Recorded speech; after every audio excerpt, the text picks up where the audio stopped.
수박 옆으로 뻗어 올라간 줄기를 볼까요? 왼쪽 수박에서 위쪽으로 화면 한복판을 가로질러 둥근 곡선을 그리며 뻗어 올라간 줄기가 매우 인상적입니다. 네, 여러분들 여기서 우선 가로지르다 라는 말이 나오는데요.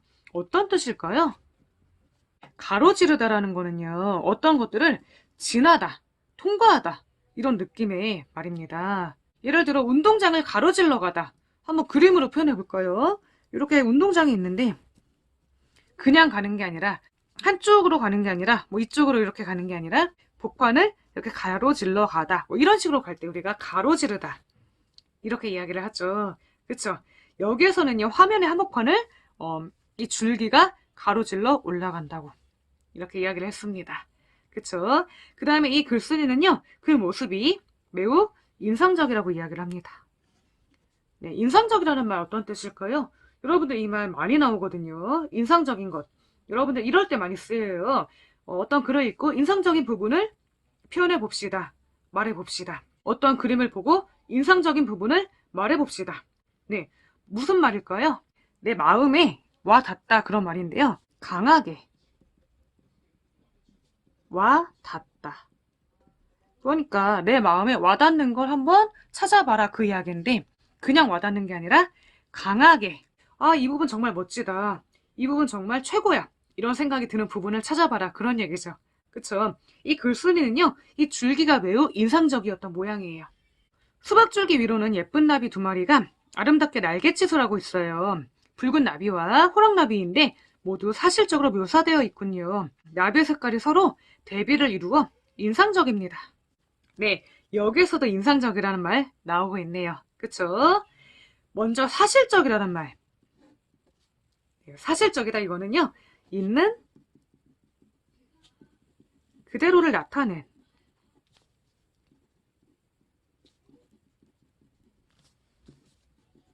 이렇게 생각을 하면 될 것 같습니다. 그러니까 있는 그대로를 나타내었다.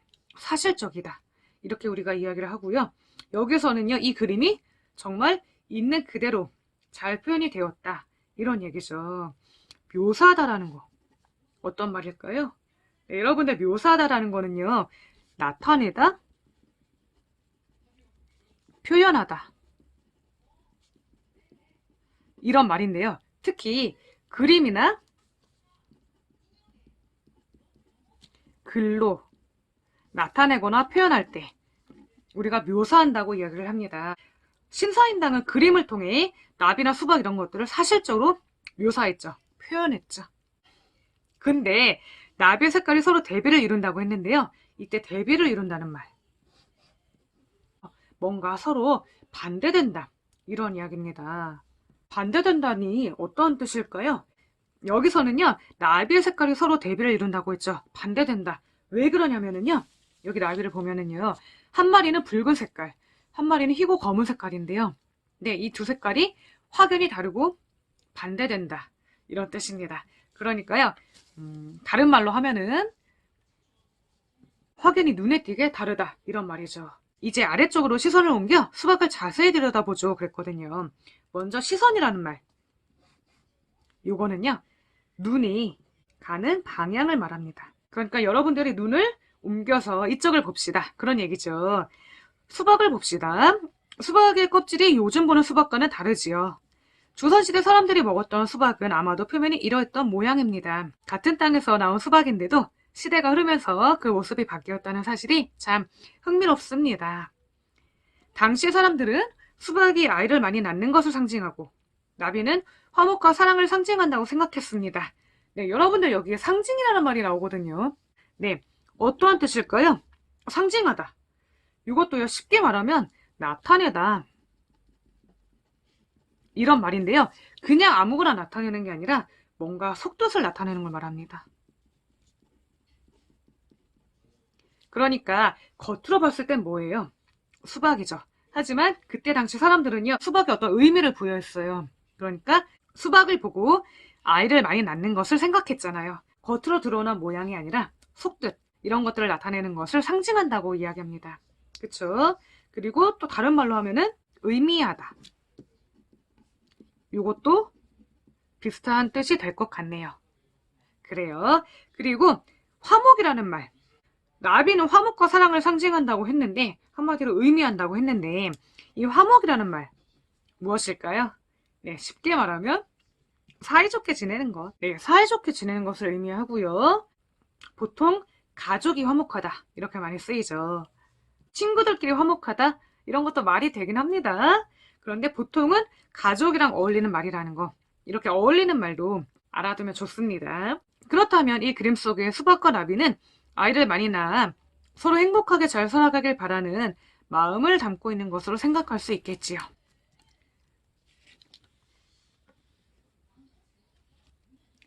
그런데 가장 큰 수박 밑동을 보니 재미있는 일이 벌어졌습니다. 네, 여러분들 여기에서요, 밑동이라는 말 무엇일까요? 네, 찾아보니까 여러 가지 뜻이 있더라고요. 보통은 뿌리, 근처 부분을 말합니다. 어떤 식물의 밑부분을 말하죠. 이런 뜻인데요. 여기에서는요, 수박의 밑동이라고 했으니까 뿌리라기보다는 그냥 밑부분을 의미하는 것이 조금 더 맞을 것 같아요. 그쵸? 밑동을 보니까 재밌는 일이 벌어졌습니다.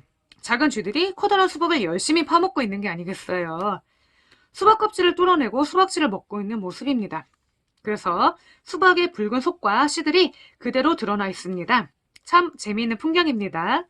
쥐들이 수박을 좋아한다는 것도 흥미로운 사실이지요. 맛있는 수박을 먹고 있기 때문인지 들쥐들의 표정이 매우 만족스러워 보입니다. 전체적으로 보면 수박 주변에서 벌어지는 다양한 생명체의 움직임을 사실적이고 섬세하게 표현해 놓았습니다. 네, 여기에도 사실적이라는 말, 섬세하다는 말 나오고 있네요. 네, 다음으로 이번에는 화면의 색감을 볼까요? 수박은 검은 초록, 수박과 꽃의 줄기는 초록이고 꽃과 나비 한 마리, 쥐들이 파먹고 있는 수박의 속부분은 붉은색입니다. 이렇게 되어 있는데요. 먼저 이 색감이라는 말. 네, 색감이라는 말은요, 색이 주는 느낌을 말합니다. 그러니까요, 이 그림의 색깔이 주는 느낌을 이야기하고 있죠. 네, 수박은 약간 검은 초록, 수박과 꽃의 줄기는 초록, 수박의 속은 붉은색, 이렇게 그 색깔들이 주는 느낌을 이야기하고 있는데요. 127쪽 한번 읽어볼게요. 초록빛과 붉은빛이 서로 색상의 대비를 이루고 있습니다. 그랬거든요. 여기에서도 대비를 이루다라는 말이 나오죠. 왜 이 말이 나왔을까요? 아까 이야기했듯이 초록빛과 붉은빛이 약간 반대되는 느낌에다가 차이점이 확연히 눈에 띄는 색깔이기 때문입니다. 그쵸? 그래서 대비를 이룬다고 이야기를 했고요. 그 다음 볼게요. 구도도 안정적입니다. 이렇게 얘기를 했거든요. 여러분들 이 말은요, 이 그림의 구도가 안정적이라는 말입니다. 그런데 안정적이라는 말 어떤 뜻일까요? 네, 안정적이라는 말은요, 불안하지 않다,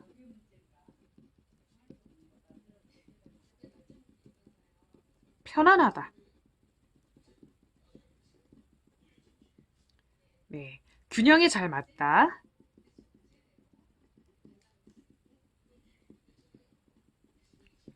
이런 의미라고 생각을 하면 돼요. 이 그림의 구도가 참 안정적인데요. 왜냐하면 커다란 수박 두 덩어리가 화면의 무게중심을 잡고 있어요. 그러니까요, 묵직한 수박이 전체적으로 화면의 무게중심을 딱 잡고 있으니까 안정적이죠. 뭔가 불안한 느낌이 없습니다. 여기에 둥글게 휘어져 올라간 수박 줄기와 오른쪽 페랭이 꽃의 반듯한 직선 줄기가 서로 대비를 이룬다고 했는데요. 대비라는 말 또 나왔네요. 여기서는요, 뭐가 대비를 이루었나요?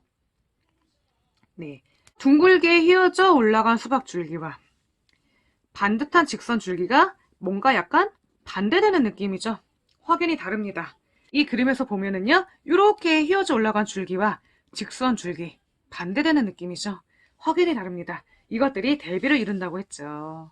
네, 그러니까 심사임당은요, 이 그림에서 대비를 이루는 요소들을 잘 사용했네요. 그쵸? 그래서 다른 초충도에서 발견할 수 없는 모습을 보여준다고 했고, 안정감 속에, 아까 말한 편안한 느낌 속에 변화와 생동감이 은근히 배어있다고 합니다. 네, 여러분들 우선 안정감이라는 말, 편안한 느낌이에요. 그리고 균형 잡힌 느낌?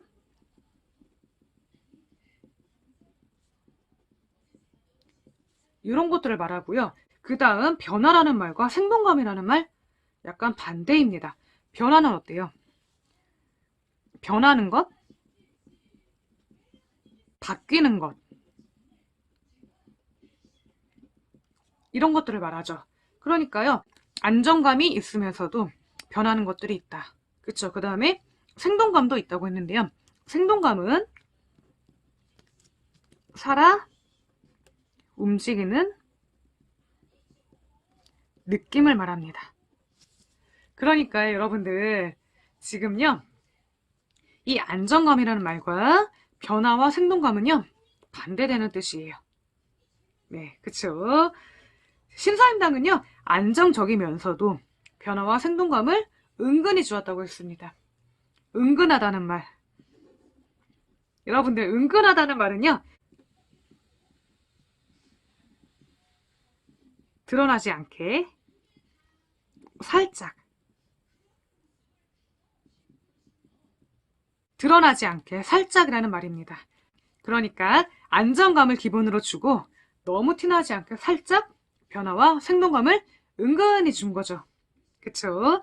왼쪽 수박에서 둥글게 뻗어 올라간 줄기는 이 그림의 여러 요소 가운데 단연 눈에 띕니다. 그랬어요. 여러분들 우선 요소라는 거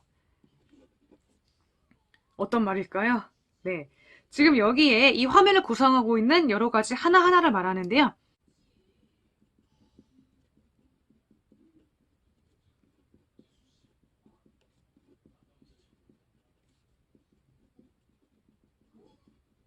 네. 어떤 것을 이루고 있는 하나하나를 말합니다.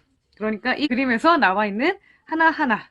그쵸? 뭐 수박, 줄기, 나비, 들쥐 이런 것들을 말합니다. 그쵸?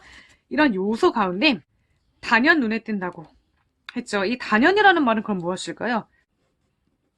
네. 이 단연이라는 말은요. 확실하게,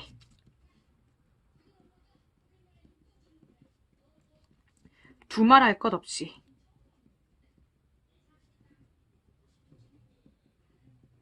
또 다른 뜻으로는요.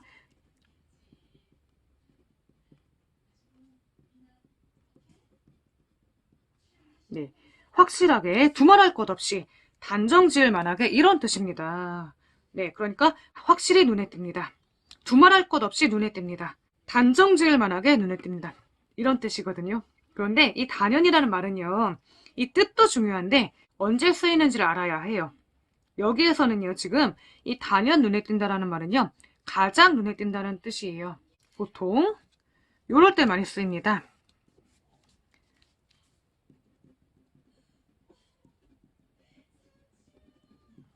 단연, 으뜸이다.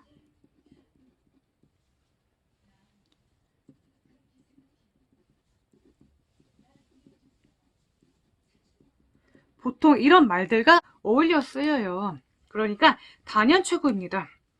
단연 으뜸입니다. 단연 앞서 나갑니다. 이렇게 말할 때 뭔가 최고인 것, 지금 잘하고 있는 것들, 이런 것들을 표현할 때 단연이라는 말을 씁니다. 그러니까 우리가 그냥 이 말이 확실하다 이런 뜻이라고 해서 아무 때나 단연을 쓸 수는 없어요. 네, 이런 말들과 어울린다는 것, 이것도 여러분들이 꼭 기억해야 될 것입니다. 여러분들 낱말을 공부할 때는요, 이렇게 어떠한 뜻이 쓰이는지, 그리고 어떠한 말과 어울리는지 이런 것들도 같이 공부를 해야 됩니다. 네, 그래요. 단연이라는 말에 대해서 배웠고요. 그 다음 수박의 줄기를 크게 타원형으로 배치해 율동감을 살려냈다고 했거든요. 이 율동감이라는 말, 네, 이것도 움직이는 느낌입니다.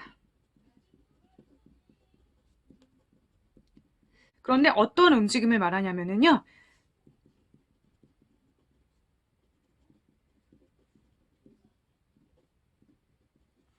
반복됨으로써 움직임을 느낄 때 우리가 율동감을 느낀다. 이렇게 이야기를 합니다. 반복됨으로써 움직임을 주는 것. 이렇게 이야기를 하면 될 것 같네요. 다시 한번 적어볼게요.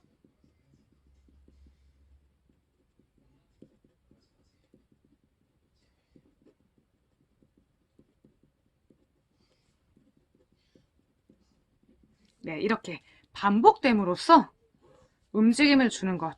요걸 말합니다. 지금 여기서는요. 수박 줄기에 율동감이 있다고 했거든요. 그럼 뭐가 반복되었을까요? 네, 수박 줄기를 보니까요. 여기 이렇게 이파리가 반복되면서 뭔가 율동감이 느껴지죠. 그쵸? 네, 그 다음으로 반면 오른쪽 페랭이 꽃은 곱게 서 있어 화면에 안정감과 생동감을 보여주고 있습니다. 네, 안정감과 생동감을 부여해준다. 여기서 부여하다는 말. 네, 이 말은요, 그냥 주다라고 해석해도 돼요. 주다라는 뜻입니다. 그러니까 안정감과 생동감을 주고 있습니다. 이것과 마찬가지의 뜻을 나타내긴 합니다. 또한 두 개의 수박을 아래쪽 한가운데 배치하지 않고 왼쪽에 치우치게 배치함으로써 화면에 단조로움을 극복하고 변화와 움직임을 주었습니다. 그랬거든요. 이 치우치다라는 말. 어느 한쪽으로 쏠리다. 이런 말이거든요. 네, 단조롭다라는 거는요. 변화가 없는, 단순한, 움직임이 없는.